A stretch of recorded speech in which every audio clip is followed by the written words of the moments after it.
1, Matchmaker. I was a pretty big fan of this episode. I thought it was pretty cool.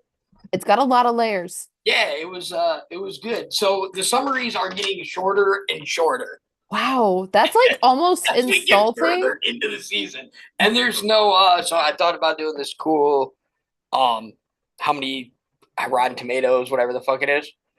And they stopped doing it after the episode I decided to do it on. So there's just none of them. But I'm gonna keep looking every week. Maybe it'll hit big finally. We can give our own ratings. That's fine. Yeah. So fuck Rotten Tomatoes. Right. So there we go. So let's jump in, and I'm just gonna read this 4-sentence summary, and then we'll just take it. Sounds good. Sounds good. Like the best bet here. That happens in this episode. I'm surprised the summary is that small. Yeah, I maybe people are just not as hip. So, all right, here's the big summary. Everybody get ready. Drum roll. Buckle up. All right. Barney takes Ted to a matchmaker, Ellen Pierce. But while Barney gets thrown out, Ellen promises to find a woman for Ted within 3 days. This promise has disastrous results. The woman that suits him the best already has a boyfriend, fiance. Yes. Lily and Marshall have problems with some sort of cockroach or mouse or bird that is in the apartment they cannot get rid of. That was wow. That's it. That was it. Wow. So let's do a little bit more. So first of all, So Robin did a news story on the Matchmaker. That's how that all came about. It wasn't Barney. It's like, I got a great idea. Right. Barney was like... Although that would have been one of Barney's great conquests to be yeah, and once he had the idea, he's like, oh, shoot. And then, what did he... Oh, so Ted and Robin go, Barney, what do you need this for? You're not trying to find love. And he says, women desperate, looking for matches. And they all just stared at him. And he's like, shaken well, ready to sleep with. Yes, love that. I also find it insanely awkward, and it's a theme throughout this, and I want your opinion on it. Robin, again, is trying to fix Ted up. This is literally the first point in my notes. Inadvertently, once again, Robin becomes Ted's wingman without even trying. So do we think this is on purpose by Robin? Because if she finds Ted somebody, she doesn't risk dating him or going out with him like that. Like when you're smoking cigarettes or something, you're addicted to alcohol, or you're not going to have the alcohol in front of you all the time. But if you pour all the beer down the sink and leave the empty cans, you can't drink it. That's a good point. So maybe she I don't know. I don't know. Maybe. I don't know if she would have lobbied for the interview with the matchmaker lady, but I think she found it and she was like, oh, Ted. Yeah, and they're conveniently at the bar when it's going to air. She knows exactly what time the story is going to come on the TV. And why didn't she say anything prior to that? The interview happened prior to... She tells Carl to turn it up. So I don't know. She's stirring something there. Yeah. And I think you're right. It's got to have something to do with the fact that she wants to distract Ted from being in love with her. Right. By acting like the ideal wingman or wingwoman in this case. Yeah, it's a little bit weird. I should also note that I have the hat on because I'm going camping this weekend. So I'm already prepared. Today was my last day of work. I got a fanny pack. I'm ready to rock and roll. You should have had that hat for, was last week the Slutty Pumpkin? Oh, yeah, it was. You could have been the gay pirate. Well, you could be the gay pirate. I could. Anyway. So I have a hat like that, too. Oh, that's looking a little extreme. So, it's actually really hot. Just said that there. So, Matchmaker, for all our younger people that are watching and don't know what a matchmaker is, back before Tinder and Bumble and Plenty of Fish and Match.com and all that shit, you had to actually go to a matchmaker. And they crunch numbers and I really think it's probably all scam, honestly. But I'm sure it probably was. That was the thing to do. And I do. Well, I'm falling apart over here. All right, there we go. So I I do think, find it really ironic that like this episode is about a real life matchmaker and those are very like not a thing yeah, well, yeah, anymore. because we got dating sites and dating apps But and everything you just do right here now. You just scroll left, scroll we right. we literally have an algorithm like Ellen Pierce was talking Right. about doing the matchmaking for us, except there's no middleman. Like No, there's no person there's no need doing the to match. pay somebody. Well, I guess you could pay the app fee or whatever, but there's no Yeah. need to go personally. You can do it from the comfort of your own couch. We're just dealing directly with the computer itself. Exactly. So I just think that's interesting. So then Ted's like, no, absolutely not. That screams desperation, which I even feel in this day and age. Once I get on the dating app, like I had told you not long ago, I think I'm going to hop on the dating apps. It gave me a sense of desperation. Like I'm just not finding it. So I'm going to let the app, I'm going to let Jesus take the wheel. I mean, I could definitely see that for 2005, but as we've discussed, at least personally, in 2025, how else do you meet people? Yeah, I mean, Like it's everybody's glued to their phones, everybody's hiding behind a screen, like, right.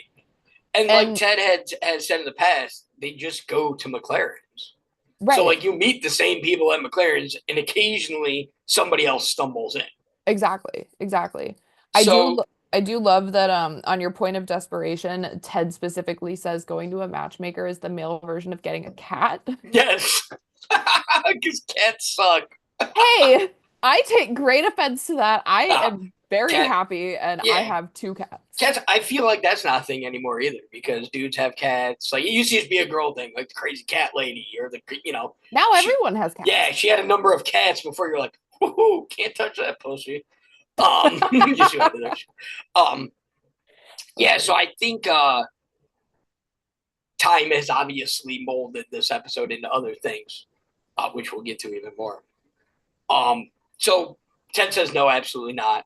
So Barney runs in. They go home or whatever. Barney runs into Ted's apartment, and he says, "Ted, I need help. My boat is sinking." And One Ted of my goes, favorite lines in How I Met Your Mother history. Ted's like, "You have a boat?" Like he's like, yes, I have a boat. I need help. It's sinking. It's going down. He gives like the I don't even know what they're called, the sea coordinates or whatever the hell it is to the Yeah, boat he like actually sinking. mentions a specific marina, and like that just points to Barney's elaborate lies to get Ted to do what he wants him to do. So I got to tell a story real quick because this recently happened to me.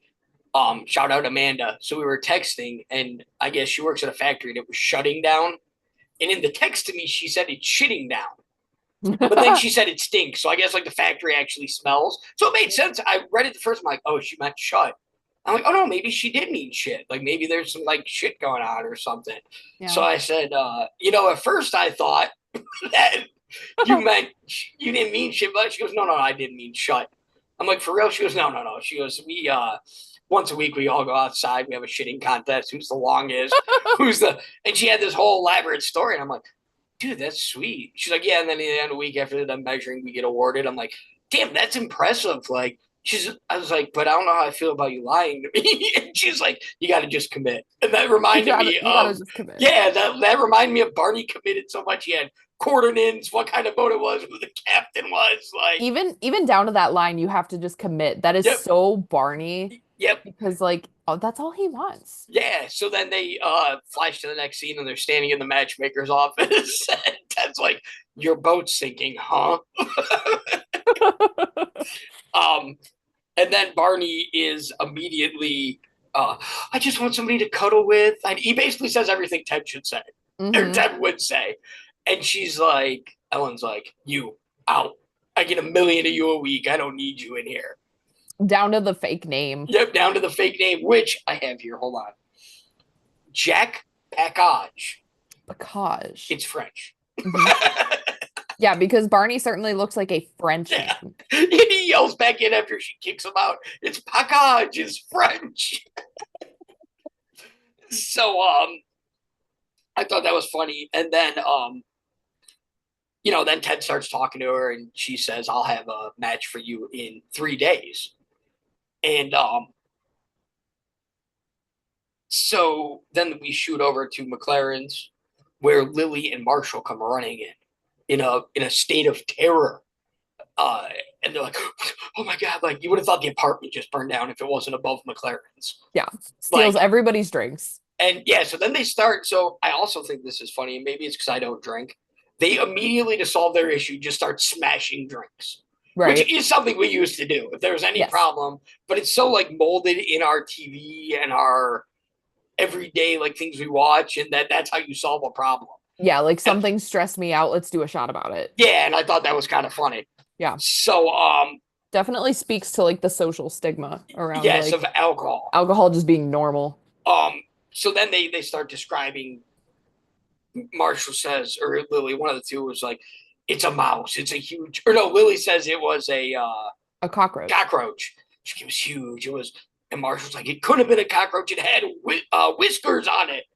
And so then they're debating what this. And it also had fur too. Yeah, like what this outrageous thing was. Yeah. So but I think the humor of it for me was the over dramatic, like. Oh, it was so over the top. Like, instead of trying to find a solution, they rushed to the bar to tell everybody about it because it was so unbelievable. Mm-hmm.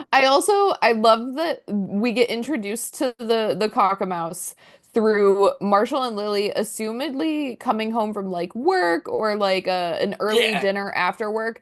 And they're about to get it on. Yeah, they're about to get it down. And they turn the light on and just dried up like everything. The Sahara Desert immediately. He gets a soft off. She dries up. It's all over. I mean, I can't even front though. If I got greeted by a Cockamouse in my apartment and I was like getting ready to do the nasty, I wouldn't be in the mood anymore either. I'd be like, what the fuck did I just because then like, what if you're going to Pound Town in the USA and that thing crawls on you or something? Like, oh God, stop. Yeah, stop. I'm good, dude. No. I'm not trying to have a three-way with a Cockamouse. Then they go, so they talk about that, and then Ted's like, it's been, what was it, a week, I think? It's been a week. And they start using Ted's name as a verb. Or an adjective, or whatever the fuck it is. Which they do, like, throughout the rest of the series, yes, but this is the first time we start, and they do it for different reasons. Like, there's different varyings of doing something Ted does. Mm-hmm. So they said, don't Ted out over this. And then he's like, did you just use my name as an action? as something someone does? And they're like, yeah. And he's like, well, I wouldn't do that. So then he starts Tedding out, which is Ted overthinking, overreacting, spinning it, spiraling. I Ted out all the time. Yeah, I do too. And I almost got to tell myself, whoa, calm down. Let's not grant this all up. Let's not mess it up. Don't be a Ted Mosby. Yeah, it actually immediately made me think of your dad because we always say he's doing that Paul thing. He's doing the Paul thing. Oh my God, that's so true though. So that's immediately what I thought it was Paul. Shout out Paul. So then Ted nonchalantly goes to the matchmaker, because he's in the neighborhood or whatever.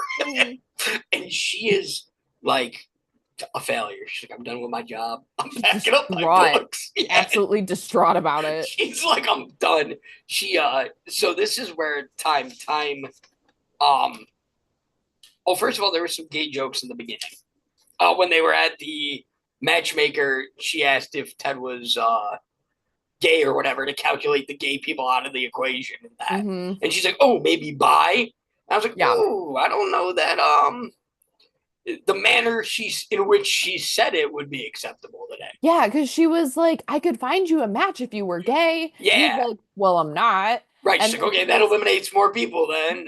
Well, maybe a little bit bi. Yeah. Like, almost trying to coerce him into being a different sexual orientation. And I felt like that was different than Marshall's I'm a gay pirate. Like, that was funny. That was humorous. That was 100%. Marshall had no problem being a gay pirate. He was more mad about the costume. 100%.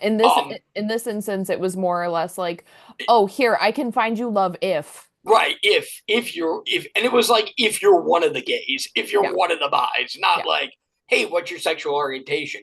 Oh, you're bi? Cool.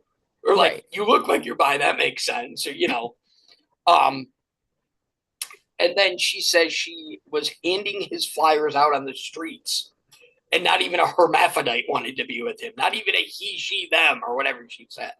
And I was like, whoa. Like, but she didn't just say hermaphrodite. She like gave him pronouns and everything. I think she said that I don't think it was a hermaphrodite. I think she said transvestite. Said Transvestite, maybe. It was something like that. said Not to that insult our millions of transvestite, hermaphrodite listeners. the only reason that she would consider Ted is because Ted vaguely resembles John Cusack, and Say Anything is their favorite movie. It's like, Yes. what a bar to set. Right. Well, and then though another like, just like anybody could like that movie. Why does it have to be a Yeah, special yeah. sexual like? I didn't even think of that, but you're Right. so right. Yeah. So that was and me, me, I said it in the Marshall one. I'm not offended by that kind of stuff, but even I was a little bit like, Just a little taken back. that's a little bit much for a family 8 o'clock sitcom. Like It speaks to the things that they could definitely get away with more in yes, 2005 versus now. yeah, that wasn't a thought then, and it is now. Um, so then, oh, and then this one, she leaves, or Ted leaves, and she says, "Don't worry," or no, she leaves first because Ted goes on her computer. She says, "Don't worry, Ted. There's a new woman turning 18 every day." And I was like, "Wow, that's a bold statement too." Like, Ted's 25 at this point, probably 23. 27. 27. Okay, so he's almost So it's 30. worse. Yeah. It's worse.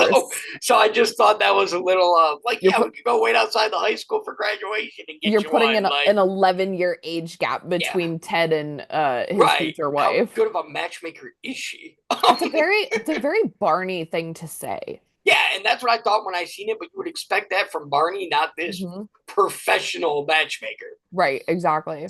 So then we go back to the bar where Lily and Marshall, this might be one of my favorite things ever. And so again, I'm going to say this through all the episodes, but this is a very you and Tim thing to do. They are giving a demonstration. They're literally holding the court. whole bar is around them, and they're drawing it on a drink chalk thing where you write the drinks of what it looked like, how the name is spelled. Lily's holding it. They're together over each other, like, yeah, that's it right there. That's what it looked like. Yeah, put that there.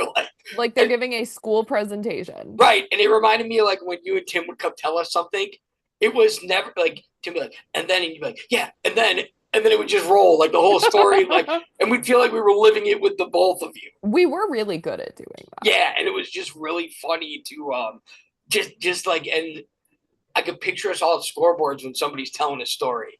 We're all sitting in the little gazebo area, and somebody starts a story. We're all like, yeah, okay, all right, yeah. And then what? We're just invested, like, and then people are walking by and they're like, wait, what happened? And they're drinking their drink, and they're like, suddenly we got everybody on the patio surrounding this crazy story. Right. And it's just very much a testament to that home local bar where everybody goes and everybody, And meanwhile, you have that one friend, which I know we did, we rotated them, but you have that one friend who doesn't believe a rat's ass of what you're saying. And who hasn't bought our shit yet.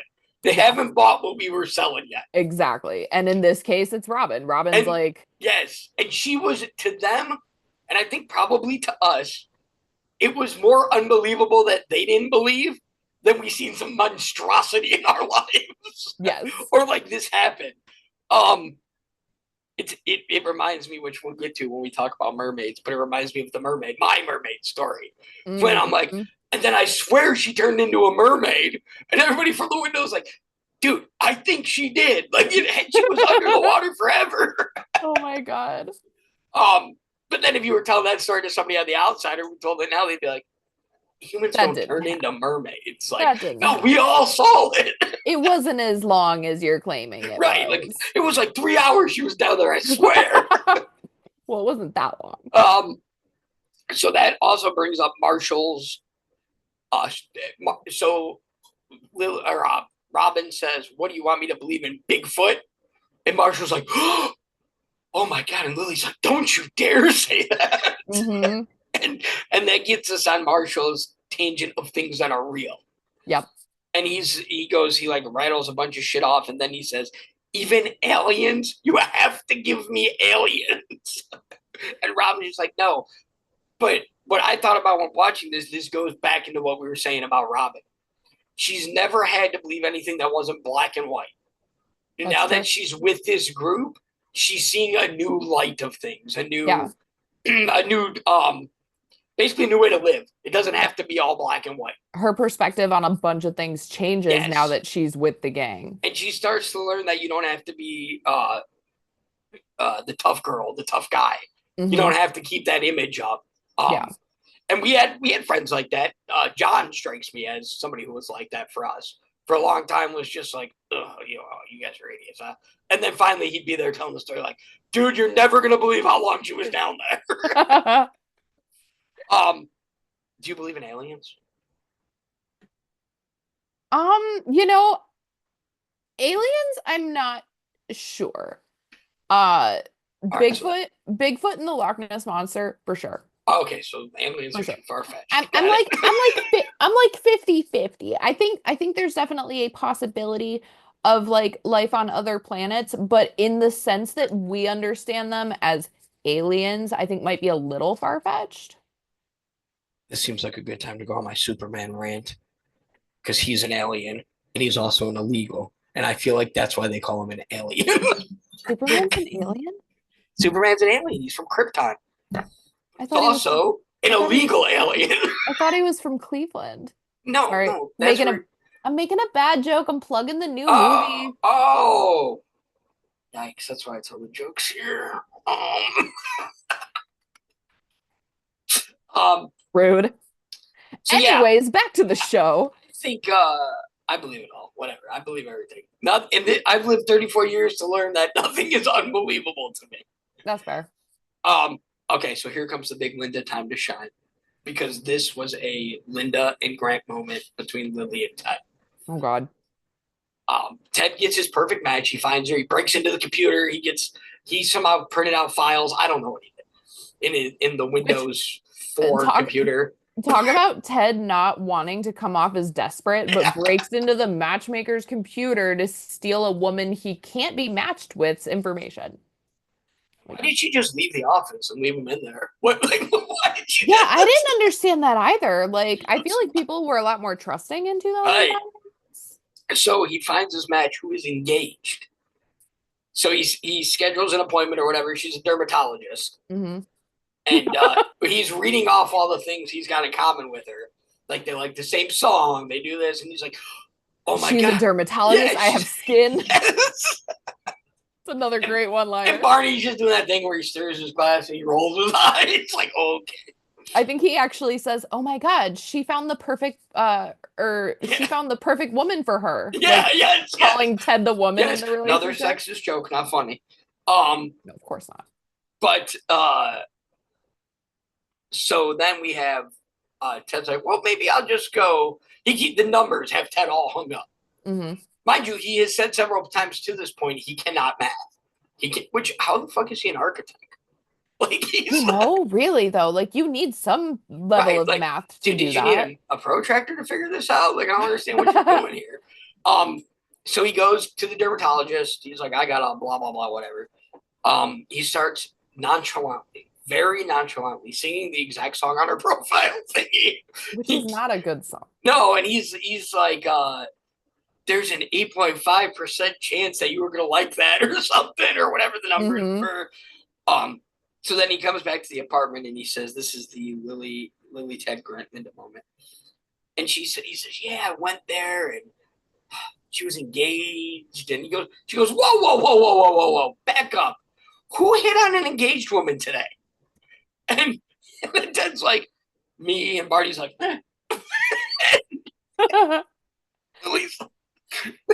Barney looks at Lily and he goes, "Don't hate the player, hate the game." Yep. But so many times I remember you saying to me, "You hit on who? You said what to who? You did what? We don't do that. We don't do that. We don't do that." And then it was after he found out, not even just that this woman was engaged, right, but was getting married on that upcoming Saturday. He said, if you don't plan on getting married, let me know. He's like, I left the invitation open in case she changes her mind. Like, what woman in their right mind who would blow up their own wedding to go on a random date with a guy who came in to get a mole checked out? Exactly. Come on, bro. So then Ted something like, I don't remember exactly what I said, but I laughed so hard because he was like, I just want my happy ending or something. Yeah, And Barney's like, happy ending. And I it's was a like, very it's a very out of character moment for Ted because usually he's like, the true romantic. He's super yes. chivalrous. He's got to do it the right way. And I think And that shows the desperation oh, of a 100%. matchmaker. 100%. He does everything like anti-Ted in this Yes. episode. Which I think is kind of good because up until this point, we feel pretty good about Ted, other than his the shirt date. But I mean, even that's not really too. But you've got to show both sides of him. You've got to Yeah. show that he also has flaws and he's got moments where he's gonna slip. Right. And we see that Ted wants love so bad that he's willing to do whatever, cross his own morals, his own boundaries for said love. Yeah. And thank God he's got a best friend like Lily to put him back in his place. Yeah, thank God, because they would have been picking out moles forever. So then she leaves a message on the answering machine. He goes there because this is something I'm going to talk about on my other podcast, but it made me think of it.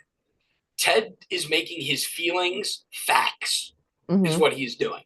Yeah. So his feelings for this woman, he's making fact, and that's not the case. The only fact is he's got some kind of disease because of this mole. Yep. Which he's not very concerned about at all. No, not at all. I mean, she calls him back to come back into the office and she's like, "You've got a basal cell carcinoma." And he goes, "And what else?" Yeah.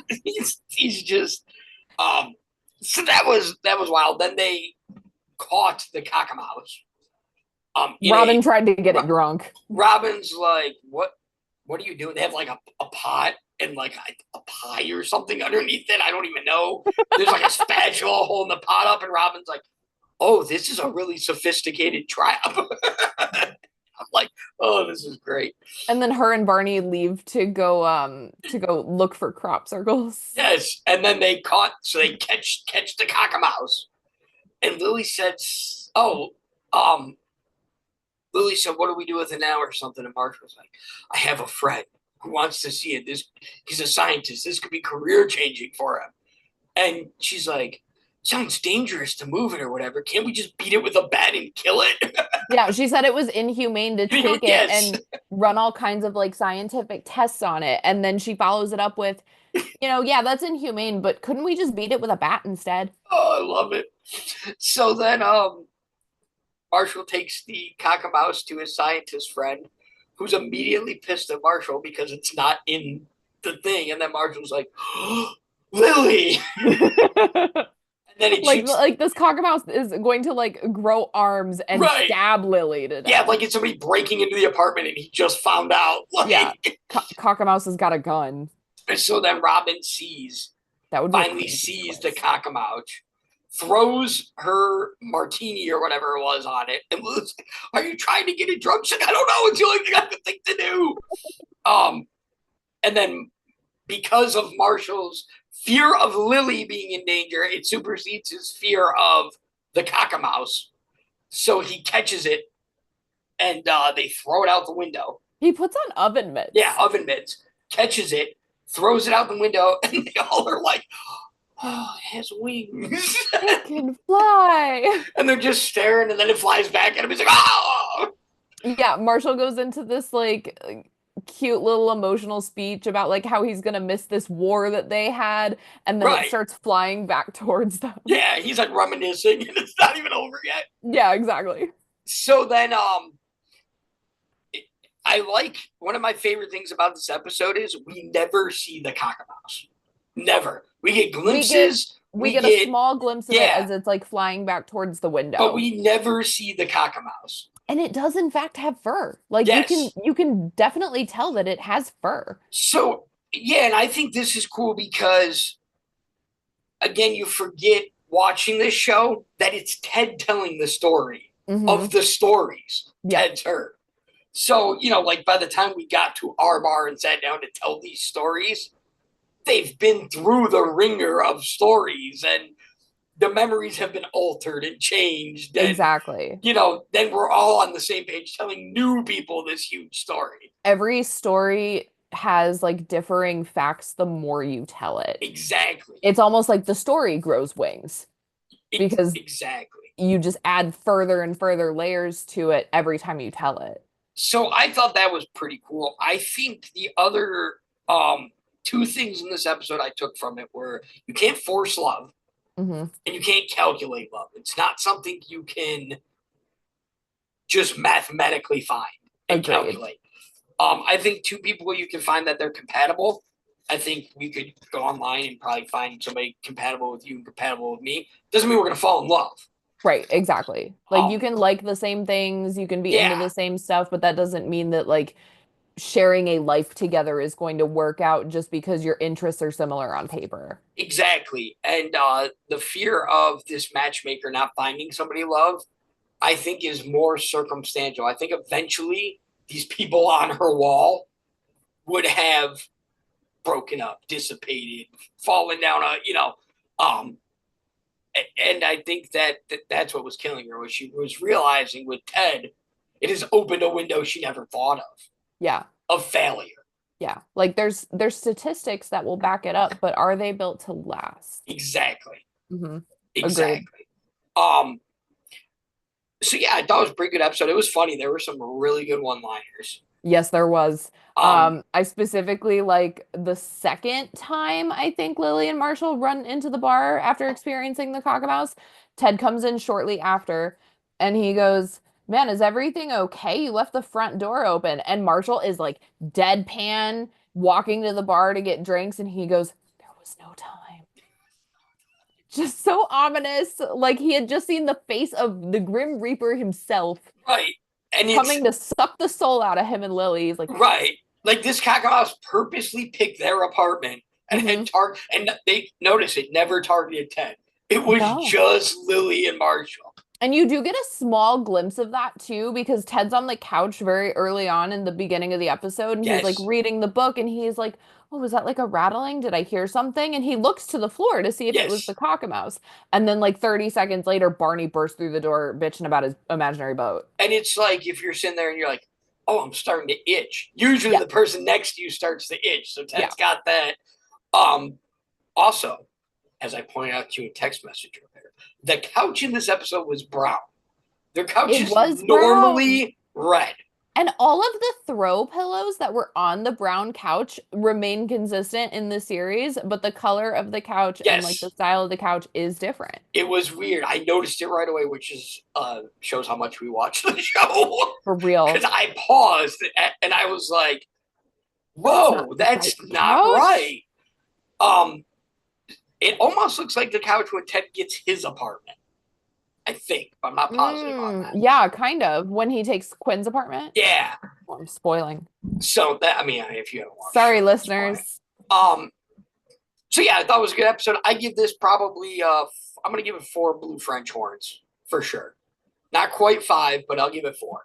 Yeah, that's fair. I was gonna go 3.5, but like, you know, the Cockamouse holds a really special place in my heart. So I'll go with 4. I agree, and I think it did a good, like we said, it told a good story of telling a story. Yeah. And agreed. Also, we're starting to notice Ted's desperation now for love, as opposed to just wanting to fall in love. Which I think in this watch we've both realized more than ever before that it almost reeks of desperation. Ted wants this. And the last 2 episodes, we see the switch from wanting to be in love with Robin to just wanting to be in love. It don't matter who, just find me somebody. Yep, exactly. The Cockamouse, I'm gonna Google it and try to find a picture for the podcast, but God only knows if it's out there. I don't know what you're gonna find when you Google Cockamouse. Hopefully not a penis. A little concerned. Maybe a couple mouses having sex. I don't think we should show that on the podcast. I'll probably be alone for a while then. Nothing gets me going like Mickey and Minnie. Yeah, I thought it was a good episode. It advanced a lot of stories. Barney didn't really play a part other than being Barney. And we see, I noticed Carl at one point serves them at their table. Yes. Yeah. So it's not just like Carl's not restrained to just being behind the bar. And it's like, it feels like a restaurant. It's so nonchalant. He's handing out the beers. Like, it just gives you that feeling like they are, like, at the coffee shop and Friends, I don't think I've ever seen anybody serve anyone. Now, I haven't watched a ton of episodes, but.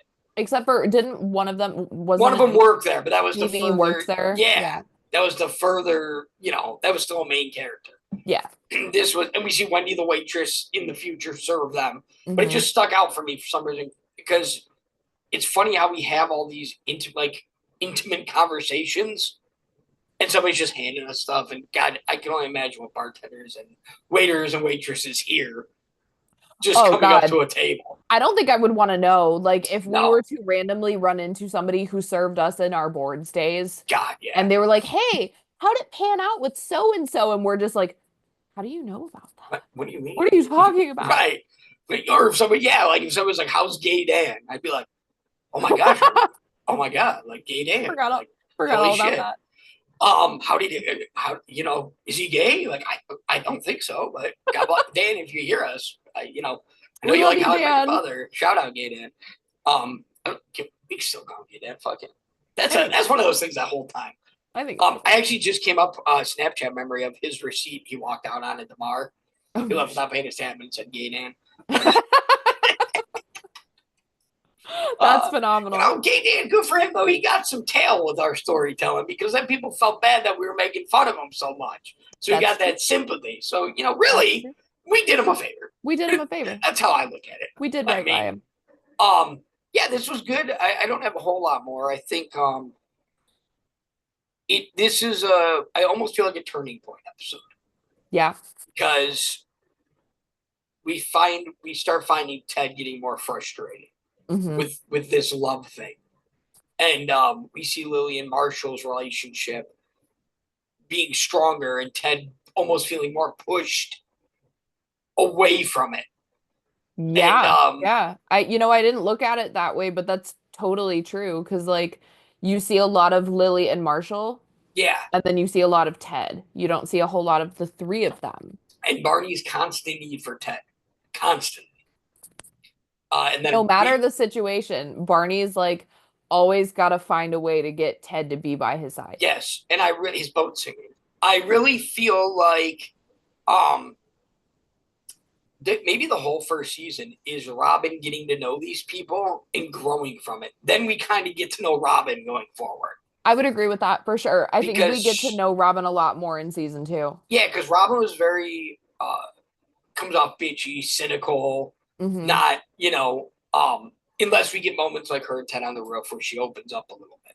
Yeah. Or but otherwise it's the wedding episode, which we'll get to here within the next probably 5 or 6 episodes. Great it's episode. Soon. It's Great soon. Episode. Takes place right here in Cleveland, Ohio. What? Doesn't it take place in Ohio? You're thinking about a different wedding, honey.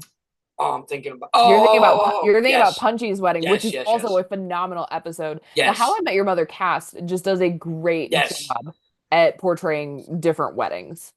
Punchy's a character too in the producers' lives. They said that in one of the last podcasts. That Punchy is based off somebody they know that's extremely obnoxious. Really? Oh, yeah. I don't think I caught that. Which I think is fantastic. I love that. I also love that Marshall's infatuation with the supernatural and the mystical is based off of Carter Bayes. Yes. Which I love that so much. Yes. That's the cool thing about the podcast is to see who what's real and what was added.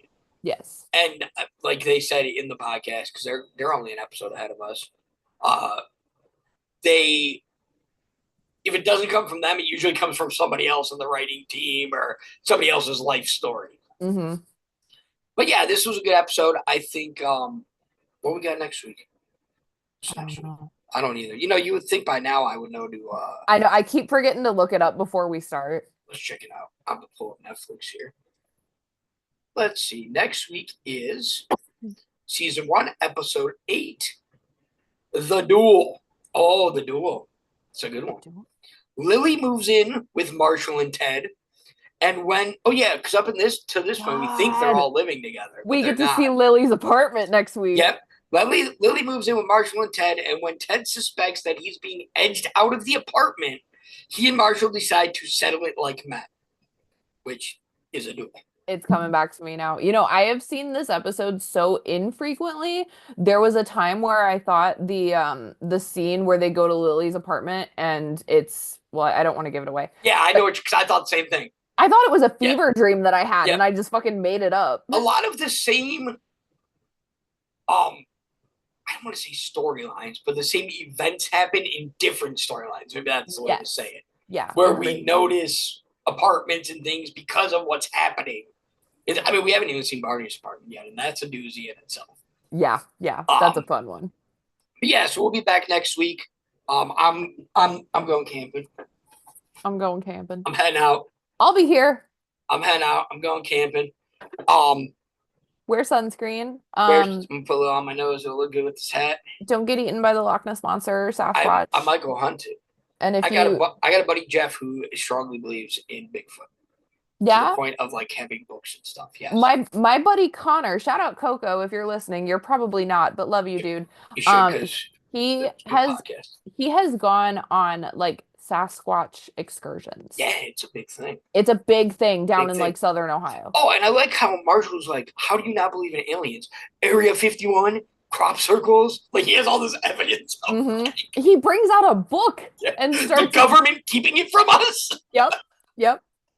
The sky is clear over Roswell, New Mexico. Right. I love it. I love it. I think I like that Robin's very cynical to the whole thing. That very much resonated with me of like I said earlier, friends we've had that have to get to know us to hop on board believing. It adds a nice layer. Beliefs. It adds a nice layer of reality to the friend group. Also, Robin's an alcoholic, so I'm just gonna say that. She's always got a drink on her. That's fair. I mean, she does openly admit to loving scotch, but in this episode, we see her with a fucking martini. What's that about? Which I actually think that dies down too. I wonder if she's drinking because she's uncomfortable around these new people. Maybe. That could be what it is. I'll probably deep dive a little much, but could be what it is. I can see it though. All right. Well, if I don't die in the woods, we'll be here next week, Wednesday, to do the duel. As always, like, comment, subscribe, tell your friends, share it, all that fun stuff. Tell everyone. Definitely subscribe because that helps us. We got 3 new subscribers. Hell yeah. Yeah, we got 3 new Clap subscribers. Some chat for our new subscribers. Yeah. That's a SEO, not a slow person. Just real quick. I don't want to sell it, but a slow person will be like this. Wow. And just like that, our 3 new subscribers are gone. All my friends are handicapped, so they'll be fine with it. I mean that's true. So yeah, I'm excited for next week. We know a server. We could always ask Lex what crazy shit she hears while serving. That's not a bad idea. Let's get some intel on Monday. Yeah, we'll get some intel. Happy early birthday shout out to our bestie. Happy shout out, early birthday to Lex. Going to the steakhouse. She said to me, and I quote when I seen her yesterday, I will be getting the fattest steak they have. Amen to that. I said, hell yeah, girl, me too. Is there any other way to do a birthday? Yeah, I mean, dude, seriously. You gotta get a fat steak. If you're going to a steakhouse, you gotta eat the best steak. You got to. It's that simple. Amen to that, my friend. Alrighty, well, on that note, up top. Later. Hey, bye. I can't smack this camera. It'll fall off my computer. I'm using my fancy one. Yeah, don't do that. Till next week.